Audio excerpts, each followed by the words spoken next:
पैगाम दिया आप लोगों ने दुनिया को कि आपके रिलेशनशिप भारत, आपकी सर्वाइवल और तरक्की के लिए भारत के साथ रिलेशनशिप ठीक करना इज मैंडेटरी। आज हम दुनिया में औरतों के साथ सलूक पर दूसरे बदतरीन मुल्क करार पाए हैं, मगर फिर भी सुधरने को हम तैयार नहीं हैं। पाकिस्तान डिफॉल्ट नहीं कर रहा, मुल्क के हालात अच्छे होने जा रहे हैं, मुल्क तरक्की की राह पर गामजन हो रहा है और एक खुशहाल कौम बनकर ही दम ले। आप सर्वाइव नहीं कर पाएंगे। अमेरिका अब फ्यूचर में आपसे बात करेगा वाया इंडिया। जहां हमारे मुहाफिज ही हम पर हाथ उठाएं, हम पर जुल्म ढाएं, वहां पर जहां अपना सियासी हक मांगने की कीमत पर एक सियासी कारकुन की जान ले ली जाए, मुझे वहां पर एक खुशी नहीं मनानी और मेरे ख्याल से कोई भी खुशी नहीं मनाएगा। और आप लोगों की वजह से आप लोग हमारे रंग में भंग डालते हैं। तो तारड़ साहब, फिर ये तो जो 75 साल से पाकिस्तान की लड़ाई है कि हमने इंडिया को खिते का चौधरी नहीं बनने देना, तो फिर वो इंडिया तो चौधरी बन गया, क्योंकि लड़ाई तो यही थी।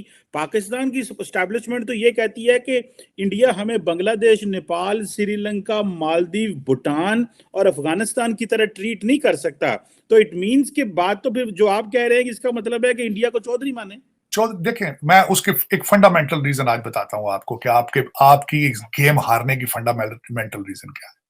सबसे पहले जब यहां से मुगल निकल कर गए थे तो इस रीजन के अंदर उनके खिलाफ नवरतें दी और उनका साथ दिया मौलवियों ने। उन्होंने इंग्लिश पे दिए फतवे। आपने इंग्लिश पढ़नी छोड़ दी, आप अरबी पे चढ़ गए, आप सीधी खिलाफत उस्मानिया के साथ जुड़ गए जाके। आप उनके साथ, आप टर्कियों के साथ उनके पीछे चलना शुरू हो गए। दूसरे जो लोग रहते थे भारत में, आपको 100 साल का गैप वहीं दे गए। सर सैयद अहमद खान की सिर्फ एक ड्यूटी थी वाहिद, कि आप में डिग्रियां देकर आपको तालीम याफ्ता मुसलमान को पैदा कर सके। सिर्फ उनकी ऑब्जेक्टिव ये था। हालांकि ब्रिटिश इंडिया के वो खुद मुलाजिम थे, लेकिन जब वहां से वो आपको गैप दे गए। आज मेरा ये क्वेश्चन आप है चीमा साहब, आप पीएचडी इंटरनेशनल रिलेशंस में, पाकिस्तान में एक भी इंस्टीट्यूशन बताएं जो इंडियन इंस्टीट्यूट ऑफ टेक्नोलॉजी की टक्कर का हो, एक भी। आप मुझे ये बताएं कि आपका हर लीडर जिसके खुद बच्चे लंदन में पढ़ रहे हैं, वो कहते हैं निसाब सारा पाकिस्तान का उर्दू में होना चाहिए। आप किस तरह तरक्की करेंगे? कोई है तरक्की की शक्ल आपकी? इस वक्त आपके पाकिस्तान के जितने लोग हैं, आपके 5-6 हजार जो आईएमएफ के जो बेनिफिशियरी हैं, उनका कोई है बच्चा पाकिस्तान में? को पढ़ रहा है कोई? दूसरों के लिए 30,000 मदरसा बनाया गया, 30,000, 30,000 मदरसे, और जो दूसरे स्कूल हैं उनमें कहते हैं उर्दू पढ़ाएं। ऋषि सोनक पागल है जो वो भारत में उनको कह रहा है इंग्लिश और मैथ पढ़ो। आप एमए पंजाबी प्रमोट कर रहे हैं, आप एमए फारसी प्रोड्यूस कर रहे हैं। मेरा कभी कोई अकल वाली बात भी कभी इनमें से, मैंने आपको बताया है कि आप इस वक्त आप अमेरिका की बात करते हैं। ये पाकिस्तानियों को चाहिए अपनी एस्टेब्लिशमेंट के साथ रिलेशनशिप ठीक कर रहे हैं, तो यही बहुत बड़ी बात है। ये लोग जब तक या पाकिस्तान छोड़ेंगे नहीं या फिर पाकिस्तानियों के बारे में सोचेंगे नहीं, पाकिस्तान इस दलदल में से नहीं निकल सकता। उसकी वजह यह है कि मैंने आपको कई दफा मैं कह चुका हूं, एचिसनियन पढ़े हुए, हसन अब्दालियन और आपका कराची ग्रामर, ये 8,000 बच्चा यहां से निकलता है जो आपको रूल करता है आगे चल के, नस्ल दर नस्ल वो कर रहा है आपको। इंडस्ट्री भी उनके पास है, ब्यूरोक्रेसी भी उनके पास है, जुडिशरी भी उनके पास है, और सबने सबसे बड़ी वारदात ये की है, जो बड़े स्मार्ट हैं ये लोग, इन्होंने शादियां कर ली आपस में। ये साढ़े भणूजे की गेम है सारी टोटल। पकड़ेगा कौन किसको? कौन किसको पकड़ेगा? मेरा एक आपसे इसे सवाल है, 22 करोड़ लोगों से यह सवाल करना चाहता हूं, इंक्लूडिंग एस्टैब्लिशमेंट मिलिट्री चीफ साहब से, कि आज तक ख्वाजा आसफ ने जो असेंबली के ऊपर कहा था कि किसी ब्यूरोक्रेट की लड़की की शादी में 1 अरब 20 करोड़ रुपए का सलामियां, ज्वेलरी और गाड़ियां अलग, किसी ने सोयो मोटो एक्शन लिया?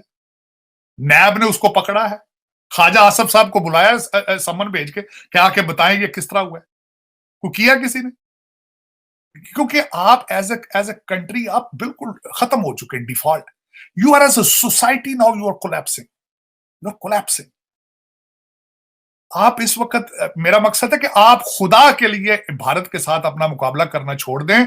अब मैं दूसरी बात बताना चाहता हूं, भारत आपसे 100 साल आगे है, बांग्लादेश आपसे 50 साल आगे है, आप अफगानिस्तान है आज। पूछे किस तरह? आजाद कश्मीर के अंदर इस वक्त लॉ बना दिया गया है कि टीचर वहां पे हिजाब पहनकर, स्टूडेंट भी। अब अगला स्टेज क्या है? 3 साल बाद बुर्का। तो destination Kabul, destination Kabul. This is where you standing at. आप ये ख्वाब छोड़ दें। ये ख्वाब नहीं था, पहले भी फिक्शन था कि भारत को हमने चौधरी नहीं मानना। आपने डिफेंस का खर्चे बढ़ाने के लिए ना एक हवा बनाया हुआ था कौम के लिए, और वो अब निकलता जा रहा है। वो तो ये खान साहब ने हिम्मत की है, बाजवा साहब ने उनको बनाया था, वो गड़ पे आ गया, इम्तियाज पे चाका लै गया, जरनैलों के खिलाफ टकाटक हो रहे, सारा उधर तमाशा चल रहा है। लेकिन पहले कभी हो सकता था कोई बात करे, कोई जरूरत थी किसी की कोई बात करे? कहते थे सॉफ्ट, इनका सॉफ्ट इमेज बनाना है, सॉफ्ट रिपोर्टिंग करनी है, हर प्रोग्राम वॉच होता था।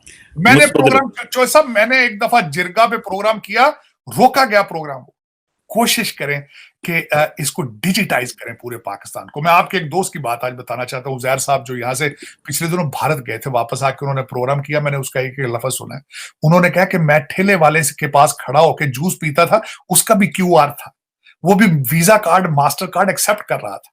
रोटियों वाला, टांगे वाला, रिक्शे वाला QR पे पैसे ले रहा है। Digitise India.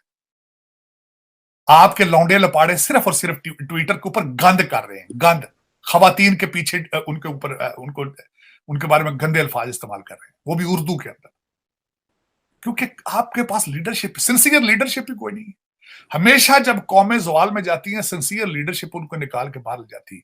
लेकिन सिंसियर हो तो तब ना, अपने बच्चे लंदन में हैं और आपको कहते हैं कि जिहाद करो और उर्दू में पढ़ो हर चीज। लेकिन चीमा साहब, अब फ्यूचर के अंदर सिर्फ आपका सर्वाइवल इसलिए इसमें है कि अफगानिस्तान, भारत ASAP बेसिस पे इनके साथ रिलेशनशिप ठीक करें, regardless how, otherwise you won't be able to survive.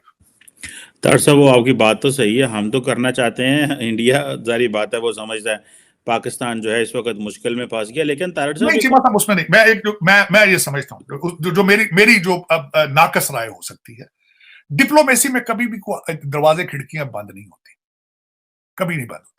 आप एक दरवाजे के ऊपर नाक करते रहे, कभी ना कभी उससे दरवाजा खुल नहीं होता है। लेकिन आपकी अटेम्प्ट सिंसियर होनी चाहिए। इस वक्त जो ट्रस्ट फैक्टर है दोनों साइडों से खराब है। आप जो बात कर रहे हैं तो कारगिल का पूछ ले, उनसे वो जख्मी है, वहां उनके प्रेसिडेंट आते रहे हैं, मोदी साहब लाहौर आए थे, तो ट्रस्ट फैक्टर नहीं है आपके पास। You have to prove it, you have to take the baby steps, sincere baby steps are very important. तो अब देखिए उसमें, लेकिन इसमें सबसे आपको उससे पहले, खैर भारत के साथ करने से पहले तो आपको सिंसियर लीडरशिप तो पाकिस्तान के अंदर चाहिए। इस वक्त जो अगला प्राइम मिनिस्टर है हमारा, उसके अल्फाज क्या है? वो कहता है मैं टेररिस्टों के साथ बैठ जाऊंगा, शहबाज शरीफ के साथ नहीं बैठूंगा, मौलाना फजलुर रहमान के साथ नहीं बैठूंगा, जरदारी के साथ नहीं बैठूंगा। ये लीडरशिप सियासत के अंदर कहते हैं कि एवरीथिंग इज पॉसिबल। लेकिन किस किस्म सियासतदान है, किस किस्म का सियासतदान है कि हर मुल्क के साथ रिलेशनशिप खराब करता था? बाजवा साहब जाके पैरी पे आके ठीक कर देता रिलेशनशिप। सऊदी अरेबिया की मिसाल देख लें आप। लेकिन यह कि चीमा साहब, दर हकीकत इस वक्त आपको मेरे ख्याल में पाकिस्तान को एक तो लीडरशिप की जरूरत है और टेक्नोक्रेट सेटअप की जरूरत है। इस वक्त आपको जो सख्त फैसले कर सके और उनको एस्टेब्लिशमेंट की सपोर्ट, सख्त सपोर्ट की जरूरत है, वरना ये सर्वाइव नहीं कर पाएंगे। आपका जो पॉलिटिकल, क्योंकि एक तो देखें आपकी पॉलिटिकल एक्सरसाइज चली ही नहीं पाकिस्तान में ढाने से, क्योंकि सारी एस्टेब्लिशमेंट बेस होती थी, चलाते तो वही थे।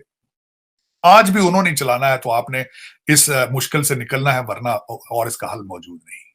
क्योंकि आपके जो ये लौंडे लपाड़े ये डांगा सोटे वाले नाल चलना है इन्होंने, ये तुसी सोचो ना कदी के मेरा मकसद के आज वैसे हुई ज्यादती है लाहौर के अंदर। जो मैं बात कर रहा था, 2 करोड़ के लोगों में, शहर में से मेरे ख्याल में वहां 1000-1500 से 1000 लोग भी नहीं थे वहां पे इस वक्त। और उसका बिल्कुल मैंने बड़ी रिसर्च के बाद आपको बता रहा हूँ, खान साहब was seriously disappointed by the numbers of people. नहीं, वो नंबर ऑफ पीपल से तो डिसअपॉइंटेड थे, लेकिन जो उन्होंने किया कि एक अपने जो बंदे की जान दे के उन्होंने हर चीज फिर भी हाईजैक कर ली। बंदा जा रहा है लेकिन उन्होंने दसिया इंजे जिवें पता नहीं क्यामत आ गई लाहौर। तो आज तो अमेरिका से भी ट्वीट्स लोग कर रहे हैं इस तरह जैसे आज डेमोक्रेसी के लिए जो है ना वो ब्लैक डे है। मतलब वो पोर्ट्रे आपको पता है, वो खुद ही कहते हैं, वो लौंडे रपाड़े सोशल मीडिया पे वो करते हैं। तारड़ साहब, 61% उनकी गैलप के रिपोर्ट के मुताबिक